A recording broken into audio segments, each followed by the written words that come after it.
Hey, DeRacers, there's a lot that's happened in the past week. DeRace came out with the whole entire new setup. And with that, some of the things that are most critical to talk about is the missions in sugar and XP that's associated with this.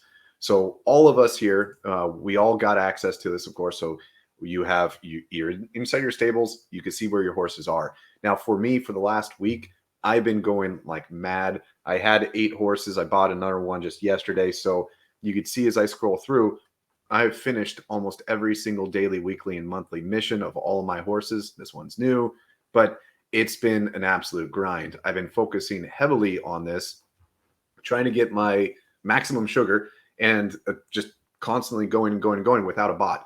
And with this, I was trying to figure out a way that I can equip my horse as fast as possible so that way I can compete and not go into these things and get slaughtered by people that might have had better luck than me with my opening. So I actually, when it came to missions, we had originally thought or kind of known that there wasn't going to be a lot of wearables that came out that were going to be in those early levels, right? Your horse being a level 3, 4, 5, 6 wasn't going to get a lot of wearables. We knew that. But I thought that, I needed to get my horse up to like a level 12 or 15 or something before I even really started caring about opening up anything. I know you did it a little bit different. You were trying to go and open up crates as we were going. So we had a slightly different strategy with regard to how we attacked the missions and what we did with that sugar. But it is pretty amazing to look at your missions sheet here and just see how much you've already done in just over a week. yeah, I mean, for me, all I've been doing is just race no matter what. And so, something I'm really excited by this release and what it seems to be in the community is virtually every single race is 12 out of 12 and they fill. It's been awesome. I feel like every single day is like a one dirt Monday where it's just maxing out. So, what I've been doing on days that I'm trying to go for mad XP is I don't even look at the track, the dirt. I look at when it's going to finish the registration and I just throw my horses in at the race it's most likely to close as fast as possible. So that way I can get to that 20 or 30 races a day in order to hit some of these goals. Yeah, But yeah. I had to take it to a different level. I've got something like 19 or 20 horses in my stable right now, and I shouldn't be running half of them. Let's be honest. But with this new system set up and with missions being available daily, I'm doing exactly what you just said. I'm just throwing them into anything and everything to try to see if they can get me more sugar. And so it only took me, I don't know, what, 3-4 days, and I had 6,000 sugar sitting in my inventory. And I know you were kind of poking fun at me because I wasn't opening up buying anything, opening up anything to see what it was. I was just accumulating sugar over time. But again, I felt like I needed to wait because I knew that I only had 1 or 2 horses that were even going to be able to use equipment. And they were, at that time only level 5, 6, 7, Mhm. something like that. So it wasn't going to help me. So I needed to get them a little higher before I even opened it. And it was kind of like I was self-torturing because I just didn't want to know what I had and what I needed to get to. I'd rather wait. Yeah, mine very different. As soon as I open up my first item, I think it was a level 63, and I realized that. The other thing that I realized quickly is, I'm sorry, it's common. So the common crate seemed to be the best thing to do because the levels are massive. And so, I mean, shoot, you got your video that we have. Yeah. So I went and I decided, like I said, I was going to wait until I had about 6,000 sugar before I did anything. And for those of you that are just new to this or haven't had a chance to really dive into it, you'll go up and you'll look at your wallet and you'll go to the sugar exchange. And in the sugar exchange is where you can buy these crates. And so I decided I'm going for bulk here. So I went ahead and grabbed 40 common chests, and then I follow it up with 40 common keys so that I can actually open up as much stuff as possible. And I actually took, I forget what it took, about a half hour for me to go through. And we're not going to torture you guys with looking at every single thing that I got. But as I open up the common chest and select that common key to go with it, I do this over and over and over to get 40 separate items. And you mentioned a minute ago that your first item, I think, was like a level 63 or something, right? My Yep. first one here's a level 64. It doesn't help me. I got a long way to go before I can put on some obsidian ear nets. But there's a lot of really good stuff in here. It's just that a lot of them are really high levels. Yeah. And so, like, as soon as I found that on my side, I was poking fun on you because I thought it was crazy. I wanted to open them up as fast as humanly possible in hopes that I would be able to find something. And I mean, these are going really quickly, but 38, 77, 35. I mean, you got some really high levels as well. And based on the early numbers that I was calculating, it, hustling at full speed, it was going to take like 3 to 4 weeks straight before I'd be able to even approach at like a level 30. So I was just hoping and praying for anything level 10 or below, so I had a fighting chance to get myself a horse with a wearable. I think for me, I obviously purchased 40 crates here, and I keep opening them all up. And you probably saw a couple of them there were sub 10. I think out of the first 20, 25 crates I opened, I could wear like 2 of them. And I had a horse that was like a level 12, I think. So I was trying to get anything that was sub 12. And a lot of them were popping up as level 18 or in the 30s and things like that. So I know I have a target to try to get to 18. But ultimately, when you look at that equipment list that you get after opening up 40 crates, there's only a handful that you're going to get that are actually at levels you can use. Yeah, I mean, on that note, I have 72 items, and of my 72 items, literally six of them I could, or 7 of them I can now equip on a horse. So I'm looking at my list, and as I scroll down, as soon as I can get to around level 22, I'm finally in business. I'm starting to hit things. But my horse that I have been working on the most is this one, the C word, and it's halfway through level 19. So my estimates is maybe by late tonight or first thing tomorrow, she'll be passing level 20 and get me there where I need to be. But right now, with the few items that she has, I'm a 130 plus speed, a +2 on stamina, and a +38 when it comes to reaction or focus. Is the new terminology. Yeah, let's talk a little bit about the wearable effects, right? Like when you're putting this equipment on the C word, what did you ultimately get? It looks like you've got, I don't know, maybe half of the things loaded up, a little over half there. Yeah, I think I have 4 items. So down here, I got my +37. The best one I found was this level 2 with a speed 84. That one, I was so lucky to get that because I was able to use it right away. But the thing that I noticed that was also really exciting is this 38. We had a lot of anticipation of what does that value mean. We had access to testnet, but the horses, they weren't our horses, so we couldn't really do any analytics on the data that we had. We also didn't have API polls. So the moment that we started having wearables, I was playing around with this, and we found that this is very exciting to me. That horse normally is a 150 to 400 reaction, and I now have my fastest ever is so far a 125. So going back to the actual equipment of a +38, we now suspect that +38 value is the millisecond reduction of your fastest possible run. So Mhm. as it stands, we suspect that the C word would be able to, at best, react at a 112 millisecond, as opposed to the traditional 150 as its best. The Yep. top levels, they are still as high as the 400. So the reaction doesn't seem to pull the top level down, but it does seem to pull the faster section down a little bit more, which is going to shift the average a little bit over time. Yeah, and what we should see is over time, like, again, if you're using the the same equipment, and if you were to just leave it at the +38, about half of that value, so a +19 would be what you would see on your average drop. Correct. So being able to distribute that benefit plus and minus, having the top stay where it's at, but lowering that bottom is going to shift your average reaction time. Now, they refer to this as focus.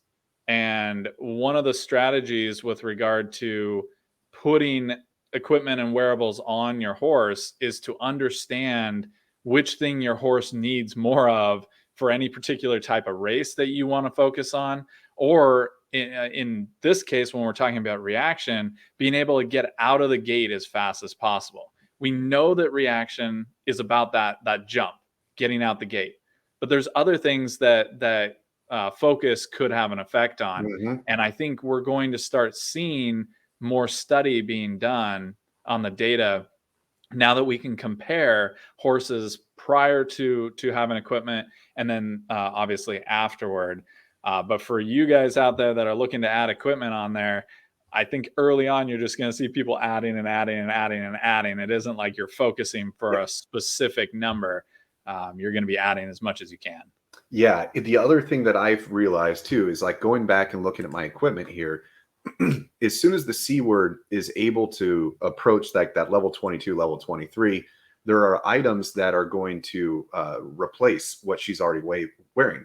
So I suspect that you're going to have waves. Maybe it's going to be up to level 10, up to level 20, and then 20 to 30. And as you break those things into different waves, as your horses in your stable start to spread out, you'll probably just pass down those wearables to each of the horses. Uh, I'm finding that I'm not putting much strategy at all into the wearables. It is straight up, can it go on the horse? If it can, I put it on. I put all wearables on one horse. I do not spread the love. I focus only on one. If right now it's the C word because she's the highest level in my stable, but if I'm throwing Sconnard into something that's a big race, then I'll definitely equip him, especially if it's like a high roller race. I'll put him on that.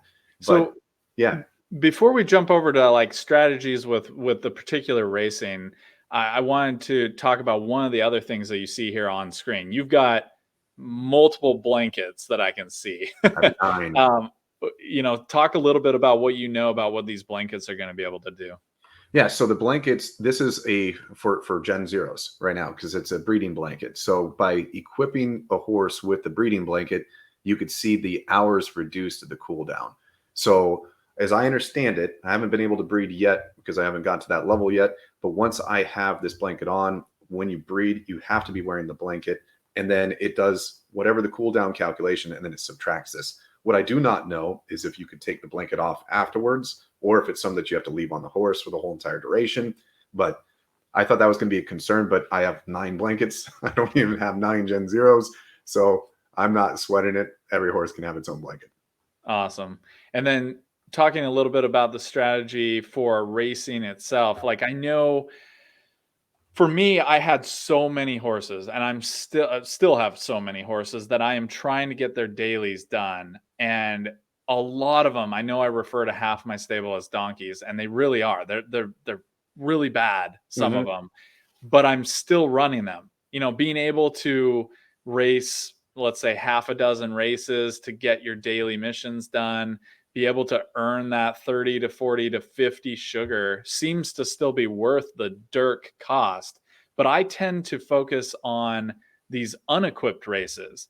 And that's something that's really different that we're seeing in this new rollout. We have unequipped and equipped races. Mm-hmm. I'm curious your strategy on, being a little more focused with a half dozen plus horses. Yeah. Like which races are you going into? I know you said you don't really care about the price, but are you sending them into everything? All in any. Yeah. So right out the gate, I did some calculations with my XP. So if you win the race, you get 600 XP. If you get second, it's 450. Third, 360. And fourth down to 12th, you still get 300 XP simply for participating. And then I created a spreadsheet that I had, and I estimated if I were to hustle nonstop, how many days would it take? And so each of the levels, I think it is 520 more XP. So you go to the next one, it's going to be the same as the previous, but an additional 520. So it gets harder and harder and harder, slower to level up. So what I see is right now is all about getting that XP, knowing that I have 65 items that I can't even wear right now, and I'm a week into it. I'm sure I'm going to have 130 more items that I can't wear by next week sometime, unless I get my levels up.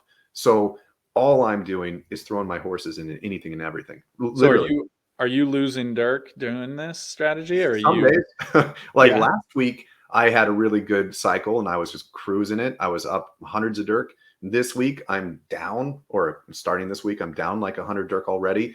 But again, in my mind, I'm not really worried about that right now. The one Dirk is cheap. So the XP, getting myself up there, I'm noticing that if I can get myself better equipped, I'm going to have stronger horses to race. And so what I like about this position that we're in is I feel that me as a real life person, I can hustle and I can get my digital horses to be faster. So it's finally feeling like there's elements to this game that me as a person and as an individual, I can do this. So I've been having a lot of fun, just like literally putting my horses into races I normally would have just avoided, albeit of course I attack my daily missions really quickly. But if it's a good day and I'm close to finishing my missions, there's no rhyme or reason. Equipment, non-equipment, don't care. 1, 2, 3 dirt, don't care. Just race. Nice. So I've been able to earn a lot. Like I said, I have a bunch of bad horses, so I've been losing Dirk while earning experience and sugar. But that's kind of my MO normally. So it's not a big change. I'm getting added benefit, right? Being able to, I think I have something like 50, 60 wearables at this point. Being able Mhm. to run them, and I don't have a bot. I'm not running constantly. This is all being done manual. So I'm having to get in when I can and go into just about everything. And I'm actually surprised that some of my donkeys are doing all right during this period. But I think that's largely, and you'd probably agree, due to the sheer quantity of races that are filling and the number of horses that are getting into races at this point. Yeah, again, I just love seeing that every single one of these races were 12 out of 12. I do genuinely think that other people are doing the similar study or strategy of just putting a horse in. Whereas last month, I feel like all the horses that were running were either untested and they're just being trained, or they were the battle tested champions. Whereas since this launch, all of my horses are racing. And Yep. so the fact that more people are probably putting in all their horses, I think it just dilutes the champion pool down a little bit, and which I think is great. I accidentally threw one of my what I would consider an okay horse into a high roller race by mistake, and it's still that I got lucky. I got third place. So I just think that there's always going to be luck with RNG here, but with more horses getting mixed in, I think that we all have a chance, and it's not just the champion horses focusing only on their exact tracks. They're now racing outside of their comfort zone, and I think it's really good for the space. So you actually threw a horse accidentally into a high roller race. And I want to talk about those for a second because there's I think there's some strategy, right, to deciding whether or not you're going to put your horse A in a high roller race, and Correct. then B whether or not you're going to target an equipped or an unequipped race. And I'm curious. For me, I've run I don't know maybe 4 or 5 high roller races. I got second on one of them, but I've done all unequipped, like mostly because my horses are still unequipped, but also because when I look at those equipped races it's a mixed bag. Sometimes you see a horse, 3, 4 horses in there that are just decked out with Mhm. wearables, and that can be intimidating. Um, I'm curious what your breakdown is. Like, have you done a bunch of equipped high rollers? I think I've done 6 high rollers in total. I think 4 of the 6 were equipped. In of those ones, like you said, there was only 2 or 3 horses in the whole entire lot that even had equipment. The one that I sent my okay horse into, I don't recall if it was equipped or not. I just got that's pure luck. But the thing that I find is I like to look at the recent race history. I Mhm. want to find out if my horse has took first place back to back on a specific track. I just don't think it's going to strike 3 times in a row. But if I see that I've had 4 or 5 races since my last podium or a good pace, that's when I'm thinking, okay, good luck is probably around the corner. That's usually when I put it in. I do take a look at the competition, but I'm not intimidated by it yet. I know wearables has an effect on the results. I just don't think it's profound yet.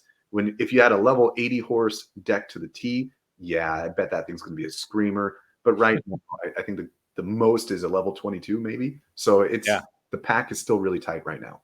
Yeah, I think we've got level 22, 23. There's a couple of those horses. I think you said your best is approaching level 20. Yep. Like I know you're doing it all manually. There's some people out there with bots that are able to get into a few more races than we are. But for the most part, I've I've seen, at least in the data that I've looked at, it seems like increasing your speed has an effect on your ability to kind of pick up the pace on average as you're in the middle of the race and toward the end.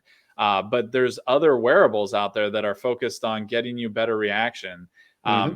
Being able to know your horse out the gate and knowing how good it is is still key. Like you can battle a well-known horse that has wearables and still beat it.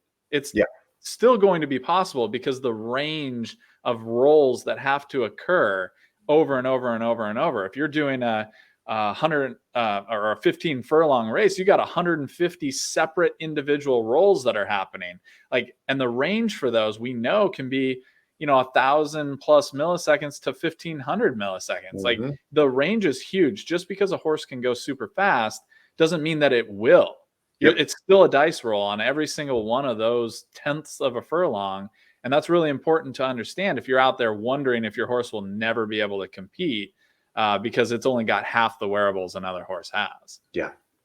Yeah. I mean, what I think though is I would say like this is the time. Right now is the time to be hustling as aggressively as possible. I could only predict or guess that once my horses are level probably 60 and above, I'm going to guess that I'm going to be focusing predominantly all my attention to wearable races. In the meantime, both. I'm open to both. I don't think it's going to be that critical either way. If I'm bringing in new horses that are very low experienced, and if there are horses with like a level 60 inside a wearable race, I'm definitely going to stay out of their way. So right now, I don't think it's a big enough discrepancy, but it's a good time to get out there and just hitting the tracks. We got jockeys that are going to be coming soon. And if jockeys function the same way wearables do, and if they come with levels, it's going to really suck to get like a level 70 jockey and have a level 10 horse and know that you have like 8 months of grinding before you're ever going to get there. So right now, I think is a great time where everybody is grinding it and nobody knows what they're doing yet. We don't have tools yet that are isolating. We haven't been able to study the true effects of everything. So we're all kind of in this Wild West stage that I think this is a great time just to smash races, get that XP. To me, XP is the most important thing. And get prepared for the future. Yeah, and we're still seeing it on screen here. I mean, races are filling and moving in and out every couple minutes like that. It goes really fast. And being able to, like you said, be able to study the data. We actually know, DeRace just mentioned that APIs and data for the building community is going to be coming out in the next couple weeks. Yep. And that's huge because we'll be able to start to study the difference between those equipped versus unequipped races and see what they actually do for you. I also think, I mean, you mentioned that this is the time to hustle, right? You can still run unequipped races. They're no different than they were before. Exactly. Your horse you can put equipment on your horse, put it into an unequipped race, and it's still just going to get stripped of all of those bonuses. So like you're not getting any benefit. It's still that same horse going up against the same horses as before, except now I actually think there's an advantage. You have additional donkeys that are out there. We already talked about that. But the other part of it is a lot of these really good horses are now wearing wearables and running the equipped races. They're not in those unequipped races as often. They will still show up. They'll be there. Yeah. But they're not there as often. So you're actually opening up an opportunity to get your horse that was maybe a B-level horse to be able to win and podium at a higher rate because some of those A-level horses are just off doing other things. Yeah. I would love to see the wearable races become more and more valuable because it would just show that like, hey, if you're going to be out there putting in the time, the energy, I think that's going to also separate the more aggressive players into their own league of their own. And if people want to be more casual, they could go into the naked races and they could race each other there at a lower value. But I do not like racing wearable races with my strongest horse in a one Dirk. I never have. And so I like seeing more and more 2s and 3s fill in instantly. It's a great sign. So I'm optimistic. I like this change a lot. Yeah. And there's a lot of really, really cool stuff that's coming now. You mentioned stuff that's coming in the next wave of updates as well. I mean, we've got invite only races, there's tournaments, there's jockeys, like you mentioned. All of that stuff is like right around the corner. And I think, if you can get your horse out there racing now and even get it up to a level 20, 25, 30, you're going to start seeing that people who don't have the time to get their horse there are going to start selling wearables on the open market. You'll be able to pick up stuff. If it makes sense for you, you can buy sugar and open up additional crates and things like that. But really, right now is the time when the races are filling constantly to get in there and rack up that XP on your horses. 100% agree with you on that one. I also curious to see if leveling your horse is going to raise the value of it on the open sea market. Because if I'm going to be buying a horse and one's a level 80 and one's a level 10, that level 80 is going to give me a lot of opportunity. That's absolutely right. I got some level 20 donkeys I can sell you. 20. Oh man. Well, good talk on this one. I'm excited to get back out there. I'm seeing my races show up. I need to go get smashing. So Sounds good. all right, guys. We'll see you out there on the tracks.